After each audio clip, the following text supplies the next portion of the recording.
Buongiorno a tutte e a tutti. Con questo messaggio voglio mandarvi un grande saluto a nome mio e della segreteria. Stiamo passando dei giorni mai immaginati e molto difficili, guardando con sgomento al lutto di molte famiglie che hanno perso un proprio caro. Ci lasciano soprattutto le anziane e gli anziani e questo ci rattrista profondamente perché sono le persone più fragili.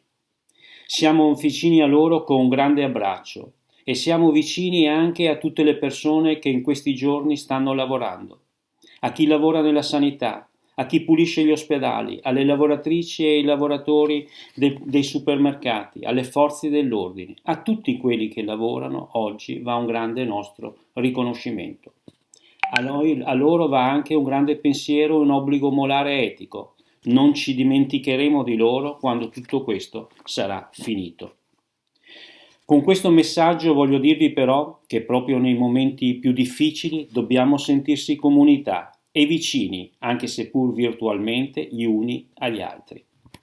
Tutti i nostri militanti si sono fermati nelle nostre attività quotidiane, nel lavoro prezioso di tutela e assistenza verso le pensionate e i pensionati, ma la CGIL, lo SPI-CGIL non si possono fermare.